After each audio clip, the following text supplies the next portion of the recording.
Herkese Viyana'dan merhabalar. Şu anda Viyana metro istasyonundayız. Şu şekilde büyük City Airport trenleri var. Bayağı bir geniş tren ağı var. Sizlere bugün ve yarın ve öbür gün Viyana'da güzel mekanları, gezecek yerleri ve yapılacak şeyleri tanıtmaya çalışacağım. Şimdilik hoşçakalın. Tren istasyonundan otelimize gitmek için şu anda çıktık. Şöyle bir görüntü var.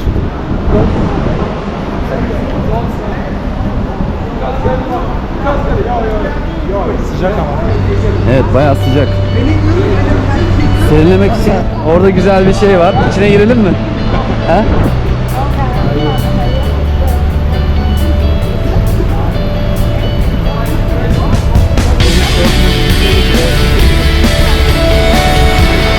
Şöyle insanların serinlemesi için şöyle bir alan yapmışlar.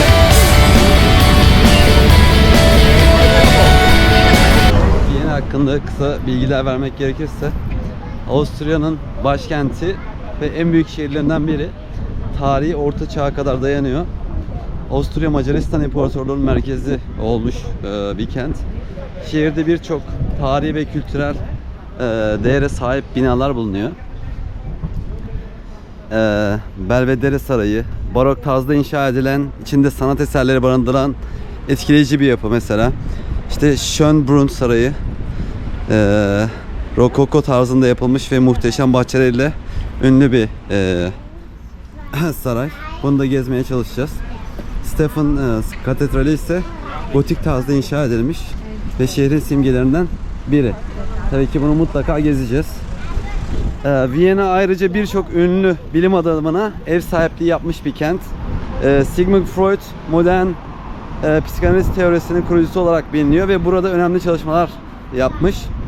Ernest Mach fizik ve filozof alanlarında katkılarıyla tanınan bir bilim adamı.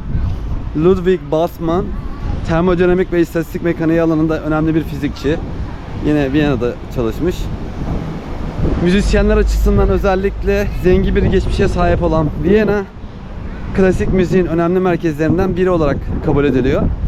Ünlü besteci Wolfgang Amadeus Mozart burada doğmuş ve müzik kariyerine başlamıştır. Ludwig van Beethoven ve Franz Schubert gibi diğer ünlü besteciler Viyana'da yaşamış ve eserlerini burada bestelemiştir. Viyana'nın bu tarihi ve kültürel zenginliklerini hep birlikte tanıyacağız. Katedrallerini, işte saraylarını, işte gidebilirsek gidebildiğimiz kadar müzelerini hepsini gezmeye çalışacağız hep birlikte. Bakalım bizi neler bekliyor olacak. Burada otoparkta elektrikli arabayı şarj etmek için şöyle bir şey kurmuşlar. Viyana'da akşam yürüyüşe çıktık, yemek yedik. Sağda solda insanlara bakıyoruz. Çok fazla mülteci var. Bizim ülkemizden bile fazla gördüğümüz Suriyeli. Tabii ki en fazla Türk. Başka ülkelerden gelenler de çok fazla var. Buradaki etnik köken bayağı bir karışık. Gördüğünüz gibi. Şimdi buralarda oturuyorlar. Bayağı bir kalabalık. Katedralin yakınlarındayız şu anda. Bu da bir başka bir yapı. Sağ tarafta da katedral var. Oraya gideceğiz. Antik bir sokaktan devam ediyoruz. Yine binalar arasında şöyle köprü şeklinde bir ayrım var. Yukarıdan geçsin diye insanlar binalar arasında köprünün telinde bir yol yapmışlar. Bu arada Viyana'da bisiklet kullanımı çok yaygın. Birçok insan ulaşımını bisikletle yapıyor. Scooterlar da çok popüler. Wow. Güzel bir sokak.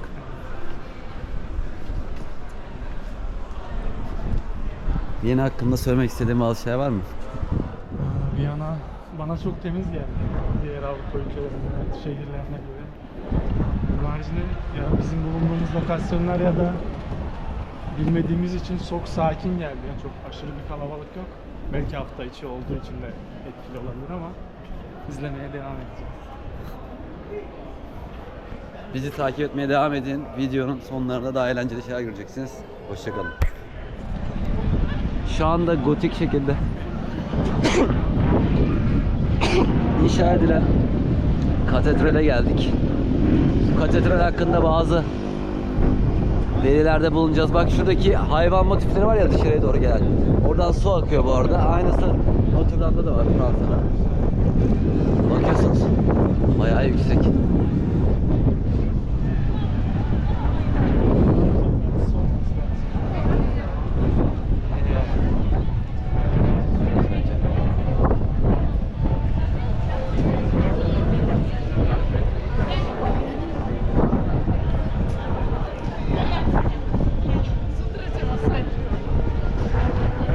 Bakın katedralin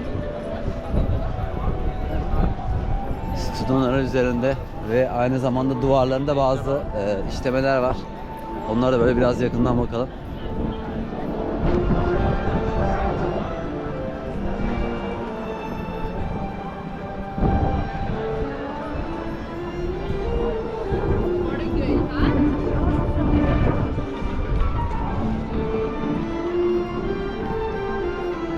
Emrah.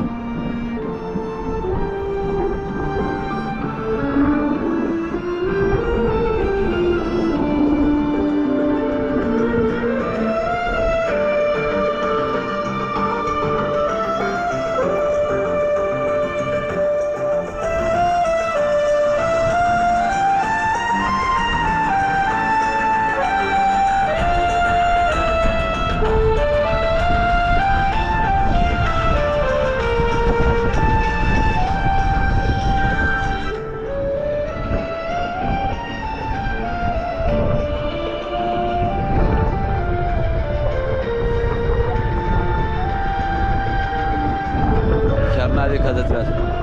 Burada bayağı bir rüzgar var bu arada.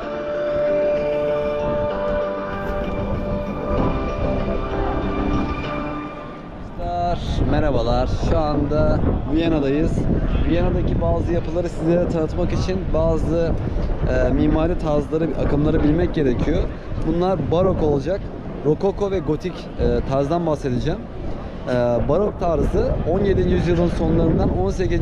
yüzyılın ortalarına kadar Avrupa'da yaygın olan bir sanat ve mimari tarzıdır. Bu tarz büyük ölçekte dekoratif öğeler, karmaşık süslemeler ve etkileyici ayrıntılarla karakterizedir. Barok tarzda yapılan sanat eserleri ve binalar büyük ölçekli, simetrik ve görkemli bir görünüme sahip. Öne çıkan özellikler arasında kabarık kubbeler, heykeller, freskler, altın süslemeler ve büyük merdivenler yer alıyor. Barok gösterişli, dramatik ve duygusal bir tarz olarak biliniyor. Rokoko tarzı ise barok tarzının bir devamıdır ve 18. yüzyılın ortalarında ortaya çıkmıştır. Rokoko daha zarif, hafif ve zarif bir tarzdır. Bu tarzda asimetrik şekiller, kıvrımlı hatlar, zarif süslemeler ve pastel renkler ön plana çıkmakta. Rokoko tarzı doğal motiflerin, çiçeklerin ve kabukların sıklıkla kullanıldığı bir tarz. Mobilyalar, iç mekan süslemeleri ve moda gibi birçok alanda rokoko tarzı etkili olmuştur. Rokoko, zarafet, incelik ve lirizm ile anılıyor. Şimdi gotik tarzı ise arkadaşlar, aynı şekilde buradaki katedralde gördüğünüz gibi gotik tarzı ise Orta Çağ'da 12. yüzyıldan 16. yüzyıla kadar Avrupa'da yaygın olarak olan bir mimari tarz. Gotik tarz yüksek kemerler, sivri kemerler, vitray pencereler, tonozlu tavanlar ve ince sütunlar gibi özelliklere sahiptir. Bu tarzda yapılan kiliseler ve katedraller yüksek zarif yapılarıyla dikkat çekmekte. Gotik tarz mistik ve ruhani bir atmosfer yaratmak için tasarlanmıştır ve Avrupa'nın sanat ve mimari tarihinde önemli bir yere sahiptir. Bu üç tarz sanat ve mimari tarihinde önemli bir rol oynamakta ve farklı dönemlerde farklı estetik anlayışlarını yansıtmaktadır. Barok ve rokoko tarzları daha gösterişli ve dekoratifken gotik tarz daha inançsal ve mistik bir atmosferi yansıtmaktadır. Şimdi bu Saint Stephen Katedrali de gotik tarzda inşa edilmişti. Bunu biz gündüz bunun hakkındaki bazı bilgileri vereceğiz. Bu katedral hakkında size bazı bilgiler vereceğiz. Saint Stephen Katedrali yani Stephansdom Avusturya'nın başkenti Viyana'da sembolik yapılardan biridir. daha önce bahsettiğimiz gotik tarzda inşa edilen bu muhteşem katedral Viyana'nın tarihi merkezinde yer alıyor. Saint Stephen Katedrali 14. yüzyılda başlayan ve yapım süreci boyunca birkaç kez genişletilmiş ve değiştirilmiştir. Katedralin en tanınabilir özelliği 137 metre yüksekliği ile Çan Kulesi'dir. Bu kule Viyana'nın simgelerinden biri haline gelmiştir. Katedraldeki diğer dikkat çekici özellikler ise vitray pencereler, tonozlu tavanlar, heykeller ve detaylı gotik süslemeler bulunur. Saint Stephen Katedrali tarihi ve dini öneminin yanı sıra turistler ve ziyaretçiler için de popüler bir cazibe merkezidir. İç mekanda tarihi eserler, yarın bunu göreceğiz içeri girip. Relikler, freskler bulunuyor, yani duvarlara çizilmiş resimler. Ayrıca katedralin Çan Kulesi'ne tırmanarak Viyana manzarasının keyfini çıkartabilirsiniz. Biz de ne kadar olduğunu yarın soracağız duruma göre. Saint Stephen Katedrali Avusturya'nın tarihi ve kültürel mirasının önemli bir parçasıdır ve Viyana'nın en önemli turistik mekanlarından biridir. Şimdilik kilise hakkında size anlatabilecekleriniz bu kadar. Aynı zamanda gündüz de içine girip sizin içerideki gotik mimarının, aynı zamanda sanat eserlerinin, fresklerin bulunduğu bölgeleri sizlere çekmeye çalışacağız. Bu muhteşem manzarayı görmek için videoyu izlemeye devam edin. Görüşmek üzere. Şu anda bir sütun görüyorsunuz arkadaşlar. Bunun ismi veba sütunu veya testis sütunu da deniyormuş. Bu Viyana'da bulunan Graben caddesinde bulunan kutsal bir testis sütunu. 1679'daki büyük veba salgından sonra dikilen bu barok anıt şehrin en bilinen ve en önemli heykel sanat eserlerinden biri olarak kabul ediliyor.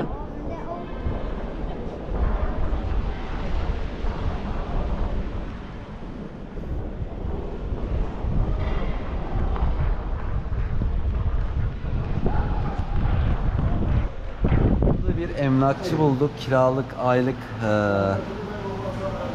fiyatları görebiliyoruz. Bu 1295'miş. 63 metrekare. Terası 19 metrekare varmış. Ondan sonra 1347'ye var yine. 89 metrekare şu şekilde. Tarihi bir yerde. Yine diğeri var. 975'e var. 1450'ye. Burada yine 1000 ne var? 48 metrekare olan. Bu şekilde bahçeli. Diğer fiyatlar da böyle 1500-1000 euro civarında. Evlerin şeyleri, metrekareler çok küçük. Herkese Viyana'dan tekrar merhabalar. Yeni yolculuğumuza başladık. Şu anda Yahudi bölgesinden geçiyoruz. Sağımızda, solumuzda, arkamızda, her tarafta bol bol Yahudi görüyoruz. Şapkalarıyla, kıyafetleriyle kendilerini göstermekten çekinmiyorlar diyebiliriz, değil mi? Bayağı bir belli ediyorlar. aynen. Aynı zamanda bir de lüks arabalara biniyorlar. Ondan sonra başka ne denir? Lüks içinde yaşadıkları belli. Çok net. Gerçekten net belli.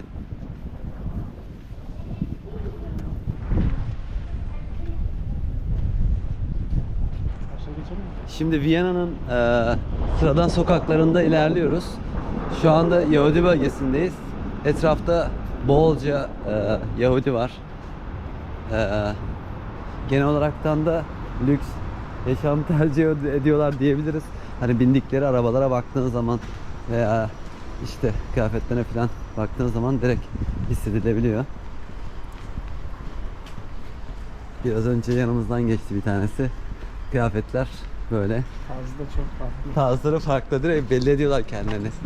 Kendilerinin burada olduklarını belli ediyorlar, yani hissettiriyorlar net bir şekilde. Bu arada Viyana'da bisiklet kullanımı acayip derecede yaygın. Çok fazla bisiklet var. Ulaşım aracı olarak bayağı kullanıyorlar. Aynı zamanda elektrikli bisiklet, scooterlar, işte kaykaylar var, gördük. O tarz ulaşım araçları da bayağı yaygın. Şu anda sokaklarda yürümeye devam ediyoruz. Karşımıza bir katedral çıktı. Şurada yukarıda bir bina var. Binanın yukarısında Jägermeister geyiği var, bakın şurada. Şehrin içinde birçok yerde tramvayda bol miktarda geçiyor var. Şöyle küçük dar şeklinde. Şu tramvaylardan bir deneyelim bu arada binmeyi bence dönerken. Bu taraftan da zaten geçiyor ya. Şeyi deneyelim mi? Katedrale bakalım mı içine? Bunlar mı? Aha. Bakalım mı? Bir içine bakalım katedralin. Ne var ne yok.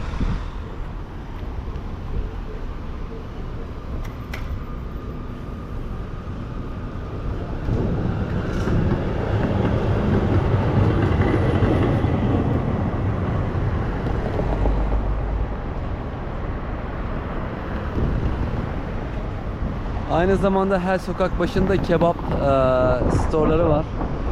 Kebap yerleri var. Yani her taraftaki insanlar da mutlaka bir Türk'le de karşılaşıyoruz. Nereye gitsek bir kafede, bir otelde, işte gezerken olsun her zaman mutlaka bir şeyle karşılaşıyoruz Türk'le. Şurada başka bir tane daha bak kilise var. Görüyor musun? Güzelmiş. Aynen, o da güzelmiş. Katedral de bu şekilde. Tabi açıksa içine girmeye çalışacağız. Değilse yapacak bir şey yok.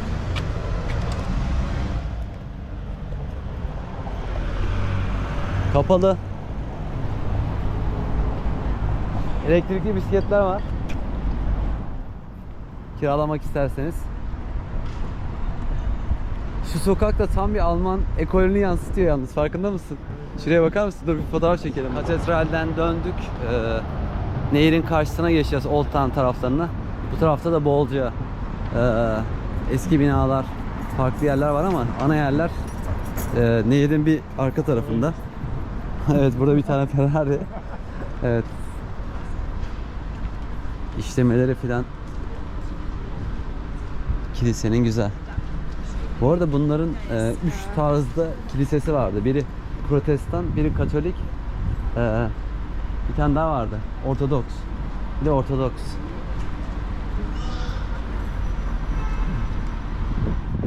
Şu yeşil gotik olanların çoğunluğu genelde Protestan oluyordu. Tam emin değilim ama yuvarlak yapıda olanlar Ortodoks.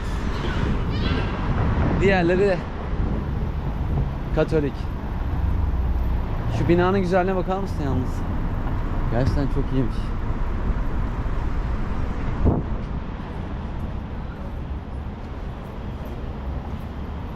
Burada bu arada hippie tarzı insanlar çok fazla var. Gençler arasında özellikle. Een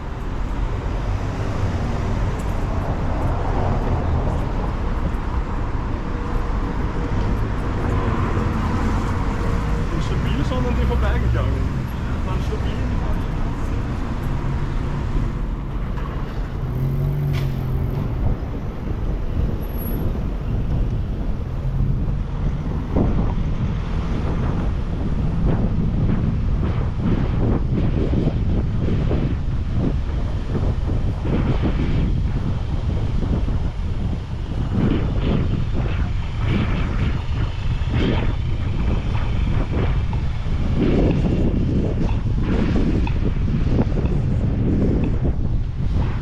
Evcil hayvan kullanımı da çok fazla, çok net bir şekilde.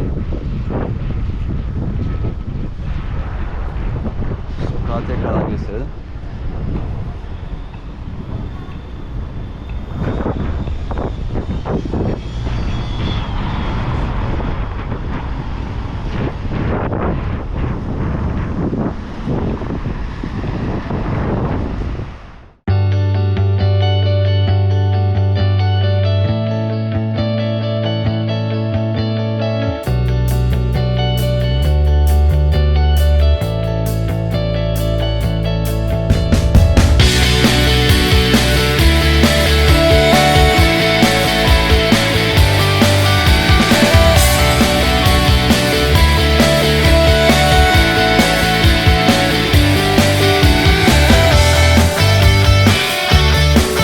Viyana'da her köşede böyle su içmek için yerler var.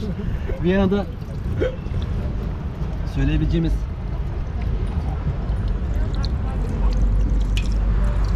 şeylerden biri de Ben içeceğim. çeşme suyu içiliyor ve çeşme suyu gayet lezzetli. Normal marketten satın alacağınız sulardan daha lezzetli, çok net bir şekilde. En azından kana kana bunu içebiliyorsun. Keşke şişelerimizi alsaydık da onları içine koysaydık. Durmadı mı? Kendiliğinden mi duruyor? Bilmiyorum ki. Hadi bakalım.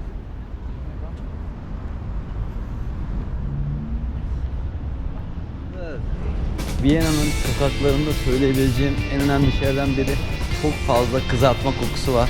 İnanılmaz derecede yağ kokuyor değil mi? Devamlı alıyorsun o patates kızartması veya işte o şinisel yapıyorsa şiniselin kızartma kokusu. Bayağı bir rahatsız edici kızartma kokuları var burada. Fena. Biz de bugün bu arada şinisel yiyeceğiz. Buranın şiniseli ünlüymüş. Bir şinisel ne kadar güzel olabilir? O konuda birazcık açıkçası şüpheliyim ama yine de merak etmiyor değilim.